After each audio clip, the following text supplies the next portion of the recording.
Hey everyone, welcome back to Noiseberry Records. It's the end of the year, which means I'm going to do a video on my top 5 albums of 2023, as well as a replay, rewind kind of thing that we'll get to in a bit. Normally I do these videos on the main Noiseberry Games channel, but obviously this year I decided I wanted to keep just the games on Noiseberry Games and music on this channel and wrestling on another channel, so if you're interested in top 5s for any of those, go check out the other channels. I haven't really done much with this channel this year. I was expecting to do a bit more.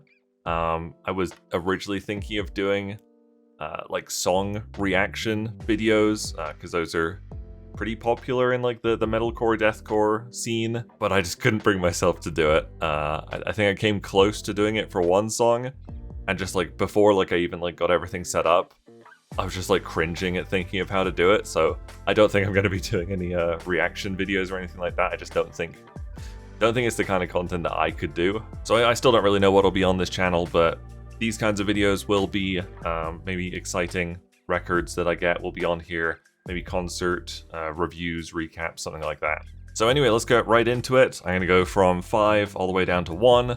Before I do my album of the year, I will go over all my honorable mentions, and also a dishonorable mention this year, very exciting. So the way I picked which 5 albums would be on my top 5 this year was around September, October, I think it was probably around September. I made a playlist on the music streaming service I use, which is Apple Music now, and I just called it my best of 2023 or something like that. And I just filled it with all the albums that were on my list at that time, and just kind of for the rest of the year, whenever I didn't really know what I wanted to listen to, I would just shuffle that playlist, and I picked my top 5 from the 5 albums that came up that I was most excited to hear when they would shuffle. So that's really all the criteria it took for this year. So without any further ado, let's get to number 5, which is Sex and Sax by Shrezzers.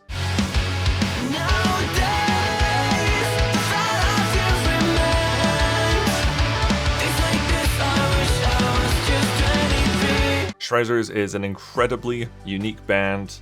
They are metalcore, post-hardcore, but with, as the title of the album implies, with saxophone. It's just such a unique sound. You can't hear anything like Shrezzers anywhere. I discovered them, this is their second album, and I discovered them the year after their debut album came out. Otherwise, I probably would have made an album of the year list for that year. But the songs are just so catchy. When it rips into a sax solo, just incredible. There really is nothing like Shrezzers.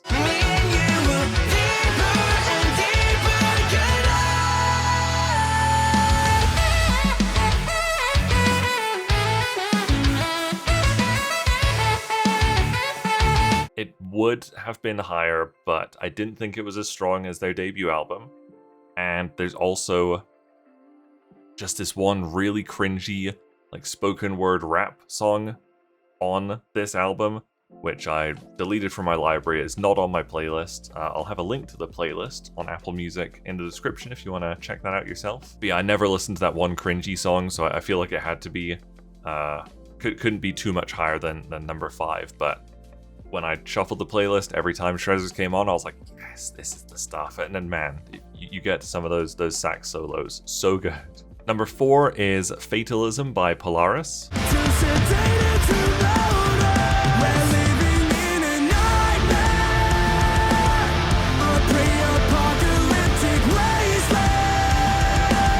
This is their 3rd album. Polaris is a band that I've known about since their 2nd EP before their 1st album, and thought their 1st EP was fine, just very average. The 2nd EP I thought was tremendous, and then their debut album came out, was super excited for it, and just didn't match up to that 2nd EP, unfortunately. So their last 2 albums I haven't really been huge into. They're fine, they're good, they're catchy, but don't love them or anything. But this album, Fatalism, I just thought was tremendous, was kind of everything that other people have seen in Polaris that I now see in this album. Which is quite funny because I think in the wider metalcore community, It's considered like the weakest of their 3 albums, but it's easily my favorite of their 3 full-length albums. Number 3 is The Noble Art of Self-Destruction by Holding Absence.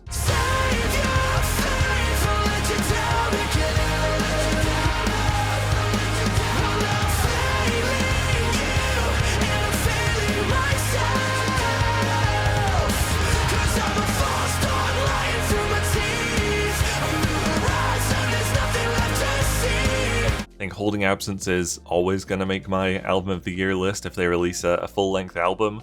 Last year they did a split EP with Alpha Wolf, which theoretically could have been on there, but it was only 4 songs. But yeah, this is their 3rd full-length album. I don't think it's as good as the other 2 albums. I think The Greatest Mistake of My Life, their 2nd album, is my favorite of all of theirs, which I would have said was crazy when it first came out, but I think I do like it slightly more than the debut.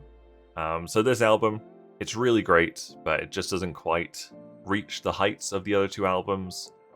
Their sound has changed a little bit, definitely a little bit poppier, I would say, but still a fantastic album. I listened to it a ton when it came out, and I think even when it came out, even before I was shuffling my big playlist, I think I knew it was going to be on the list somewhere. Number 2, this is a bit of a surprise for me, is Mother by Veil of Maya. I won't ever let go until our face is gone. Patience is a virtue, and I've been waiting all along. Veil of Maya is a band that I've known about for years. They used to be like pretty much just deathcore, like technical deathcore when they first started. Then I believe they switched singers 3 albums ago now, and Matriarch and False Idol were very much just metalcore albums. Good albums. Definitely liked False Idol decently well, but never one of my favorite bands or anything. I think this album, Mother, has been coming for several years now. I think it's been a while since False Idol, probably like 4 years. So there was a lot of hype for this album in the metalcore community. I didn't buy into any of the hype because, I liked the band, but wasn't in love with them or anything. So I just thought I'd listen to it, give it a go just for curiosity's sake. And when I first listened to it, I thought, this is a weird album. There's 10 songs on the album, and it's pretty much split perfectly in half, with half very almost like poppy metalcore songs with clean vocals, and then the other half of the album, the other 5 songs, are just very brutal, heavy songs with no clean vocals.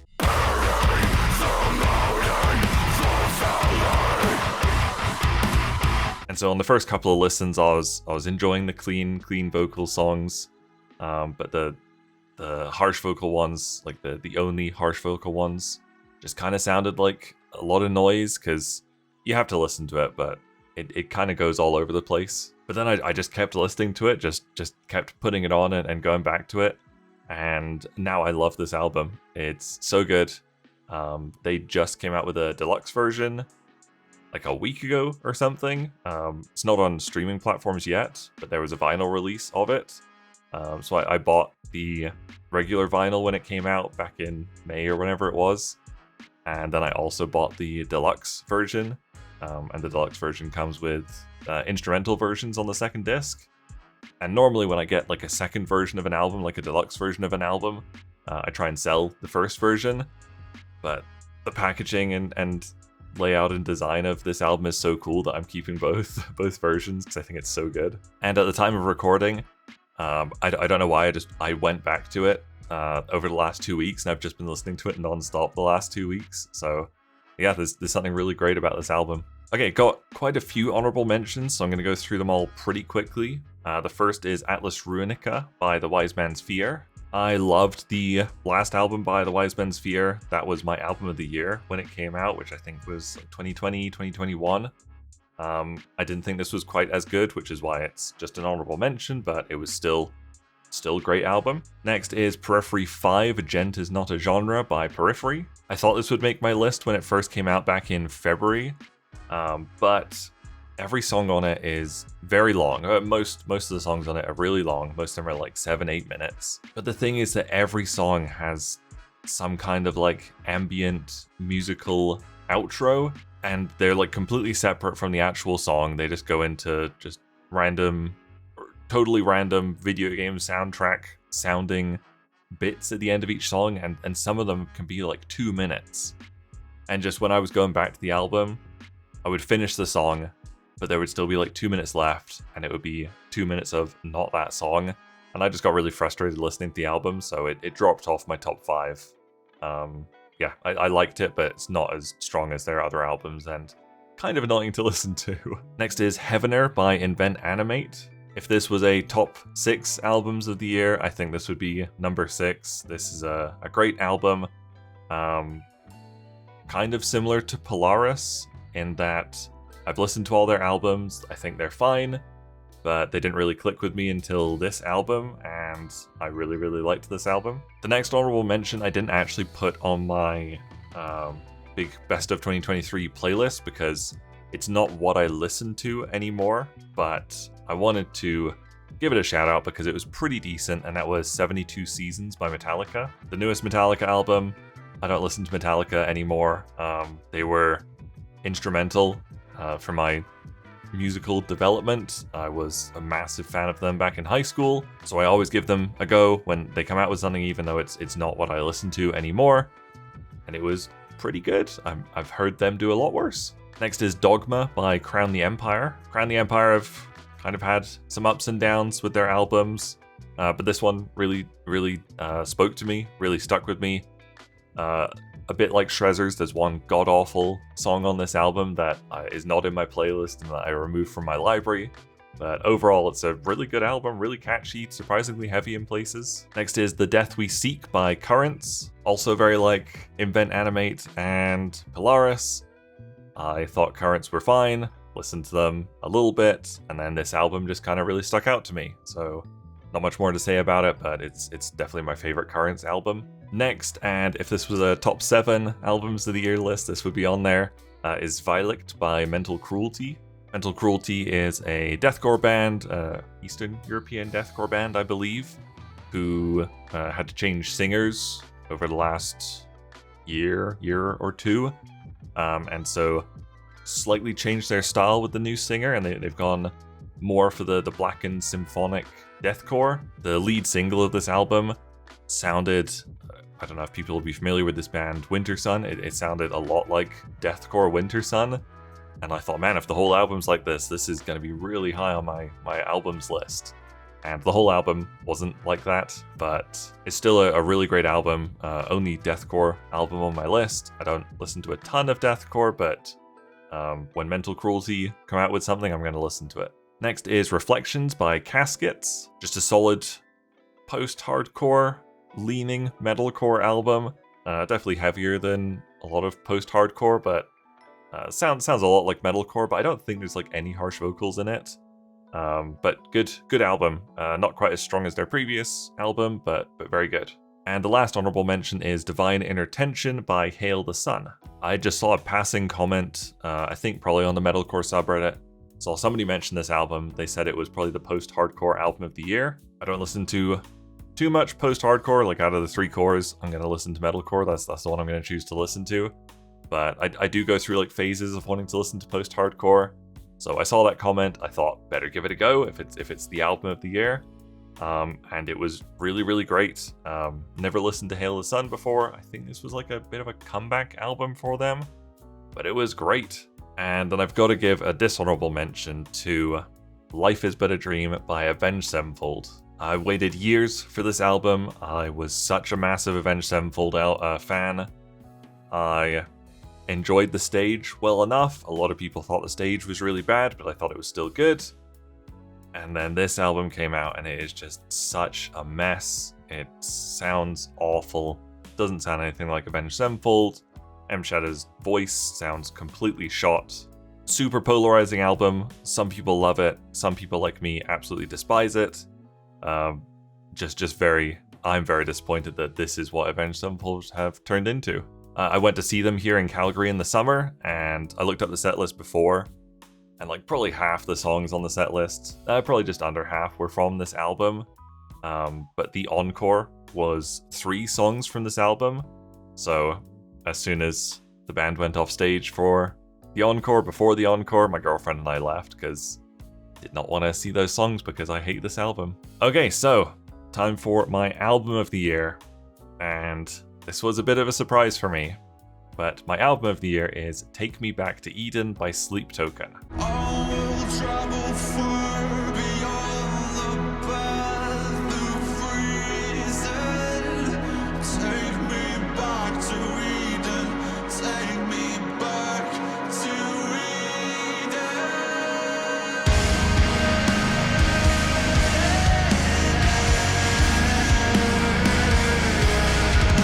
Sleep Token is a band that has blown up this year.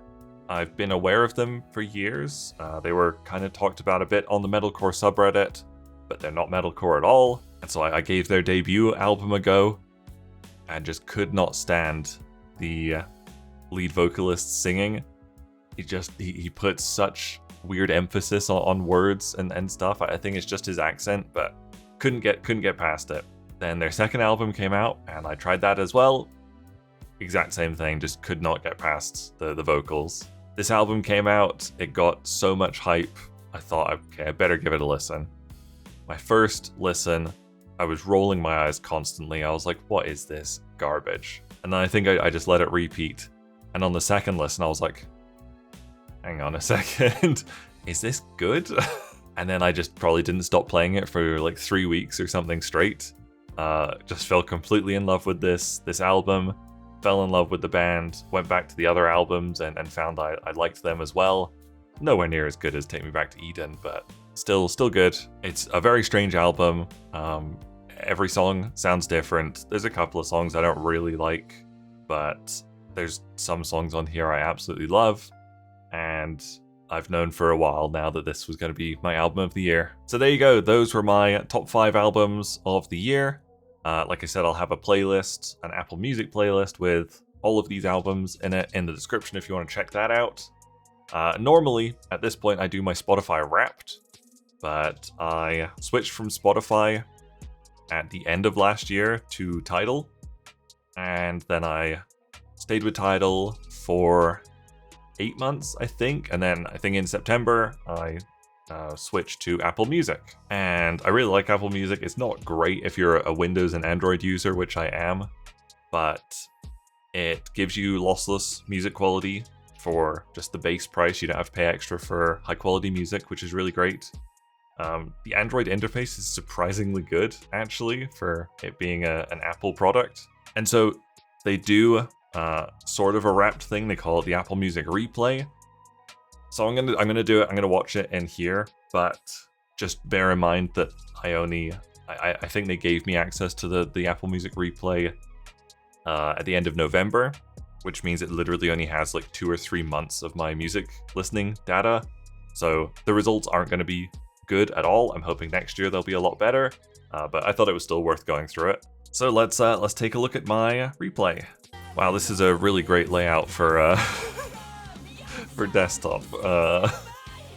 I listened to a fair bit of music. There you go. Hail the Sun was my top artist because I just kept listening to it when I switched to Apple Music. So they are gonna dominate most of this list. I don't even remember this song in particular. I don't know why this one has so many plays. But I just listened to the whole album over and over again. Which album do you think it's going to be? I think it's going to be Hail the Sun. Yeah, the results are going to be super skewed this year. Hopefully next year they'll be more balanced. Oh, I came back to metal quite a bit. Interesting, I would not have expected that.